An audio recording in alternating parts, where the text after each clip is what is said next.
guys, this is kind of my little honey hole, so to speak. Again, what I want to show you is I've got a dog proof coon trap, and we're going to set it again with just some dog food and a little bit, maybe some sardine stuff to kind of some scent attractant. You've got this trail that runs right across this little crossing here and right up through here. So it's right on here. You also have a trail that's running right across the side of the bank, right up through here. So this has been a spot where I've caught 2 coons. I'm gonna put this, fill up this dog proof, and we'll see if we got anything. I've got it chained to the tree with 16 gauge wire. We're good to go. All right, so now you can see this is set now. So this is real easy. It's not hard to do. Anybody can do it. If I can do it, anybody can.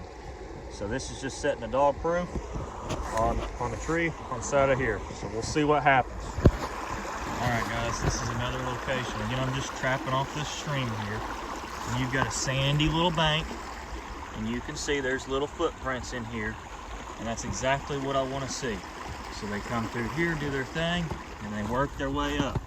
Now, what I've got here is I've got a dog proof set right here, okay? Now, first night out, I didn't catch anything, and I couldn't come back and check, so I left dog food around, left this out.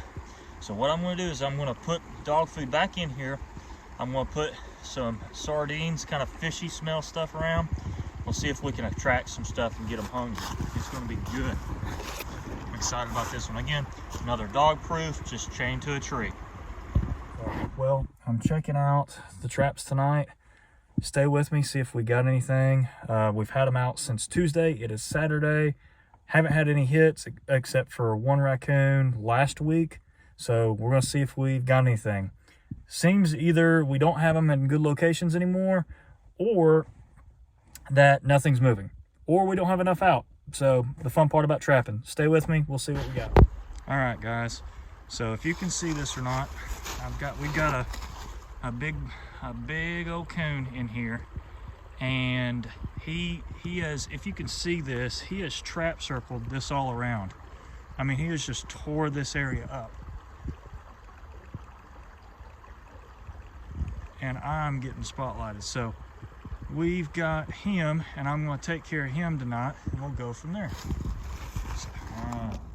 So here's this coon that I've got last night. I've let him sit overnight. I probably shouldn't have, but I didn't have time to get him out here. So here's how I've got him. We got him squared up. What we're going to do is we're going to make what's known as a money cut, and we're going to cut from this all the way down to his vent, and then all the way back up. And then what we're going to do is we're going to just peel this away and start peeling his fur down. And then we're going to try to strip his tail out and keep the tail. And then we're going to try to wash this off and get all the blood off of him. And hopefully we'll have a decent looking hide. Here's this other hide from this other coon that we've got. We've got it still salting up, and we're going to wash those out and get those looking real good. So again, we're just going to skin him out. We'll see what we come out with. The knife we're going to be using to skin, we're going to be using 2 knives. There's one of these little hunting knives that you can buy with the little blades, little interchangeable blades. But this one is, again, it's my Ashley Emerson design. It's an Ashley game knife from Essie. It's the Essie AGK. So I really do like this knife. This thing is razor sharp. It will be helping us do some money cuts and do some good skinning. I really like it because it's got such a long handle. And yes, it's got a little blade here, but it's got such a long handle, and it just works so well. It's made out of 1095 steel, and the cool thing it is it is made in the USA, which is pretty bad A. It's not a great bushcrafting knife because it does not have that 90-degree spine. So that's something you know, it's not a bushcraft knife. This is a game skinning knife. So we're gonna see how she works. I think we're gonna have a lot of good luck with her. And then to tan the hide, we're gonna use Deer Hunters and Trappers hide tanning formula. So we're excited to use it and see what happens. All right, guys. Now I want to show you what this money cut looks like. So you're taking it from this ankle all the way down, right through between the vent and the testicles, and then coming right back up. So you can start here and go down, and then start here and go down. So that's how I've worked him, and then we're gonna start peeling this back and pulling it down. So this is that raccoon hide that Jordan got. That's the female. So Jordan has stretched it, has salted it, and it's been basically stretched and salted for, I guess, 48 hours or a little bit longer than that, I'm sure. But now we're getting all the salt off of it. We're putting it in a very cold water bath. It's about, if you guys didn't know, it's during the time of this filming, it is snowing pretty good and it's cold.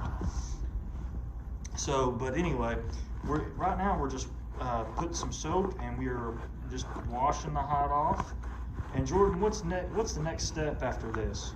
Well, once we get this washed, that's just kind of taking the grease out of it because they're very greasy.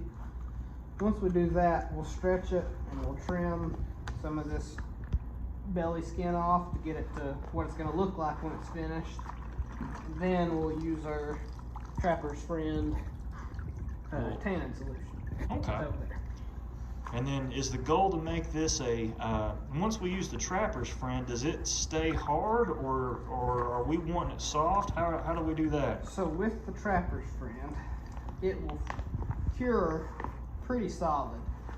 And then you can either leave it like that and hang it on the wall, whatever you want to do with it, or you can take it on a board or a tree and stretch it again and break down those fibers. And I believe I'll have to look, but I believe that bottle says you can do it up to 2 or 3 times if it doesn't come out right the first. But it'll dry hard and then you just have to stretch it and break down those fibers to get it to a soft tan. That'd be awesome. All right, we'll see how it turns out.